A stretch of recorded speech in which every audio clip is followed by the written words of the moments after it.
नांदेड़ में मीडिया से बात करते हुए कपास की समस्या को लेकर विशेषज्ञ विलास ताथोड़ का बड़ा बयान सामने आया। उन्होंने कहा कि अगर प्रशासन का कपास पर आयात शुल्क शून्य करना और आयात शुल्क को दिसंबर तक बढ़ाना कृषि उपज का खुला व्यापार बाजार खोलने का संकेत है तो यह स्वागत योग्य है, लेकिन किसानों को तकनीक की आजादी भी जरूरी है। उनके इस बयान से किसानों में कपास के भाव को लेकर राहत की उम्मीद बढ़ गई।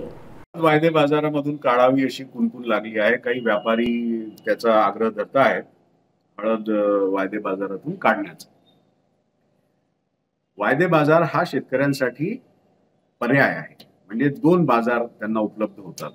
एक बाजार संपूर्णपणे बंद झाला तर दुसरा बाजार म्हणजे स्पॉट मार्केट कृषी उत्पन्न बाजार समितीचा एकमेव पर्याय शेतकऱ्यांकडे राहील।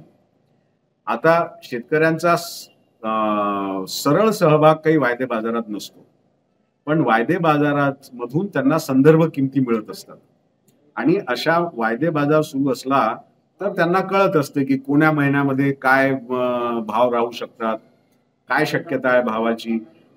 डिमांड अँड सप्लाय मागणी आणि पुरवठ्याचा सुद्धा अंदाज वायदे बाजारातून येत राहतो।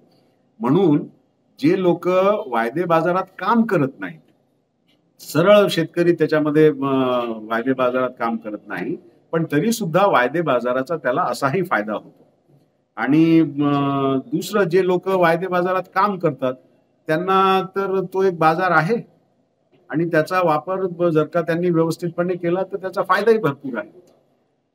असा बाजार बंद करण्यासाठी जे लोक आग्रही आहेत ते मला वाटतं चूक करत आहेत आणि शेतकऱ्यांसाठी हा वायदे बाजार चालू असणं हे फायद्याचं असल्यामुळे आम्ही हळद परिषद घेऊन असं काही सेबीनी करू नये, हळद वायदे बाजारातून काढायचे निर्देश NCDX ला देऊ नये याच्यासाठी आम्ही आग्रही राहणार।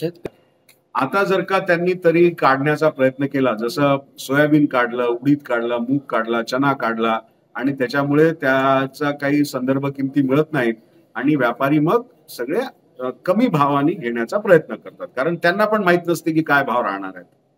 असा अंदाज न आल्यामुळे व्यापारी सुद्धा कमी भावाने घेण्याचा प्रयत्न करतात आणि त्याचा फटका शेतकऱ्यांना बसतो।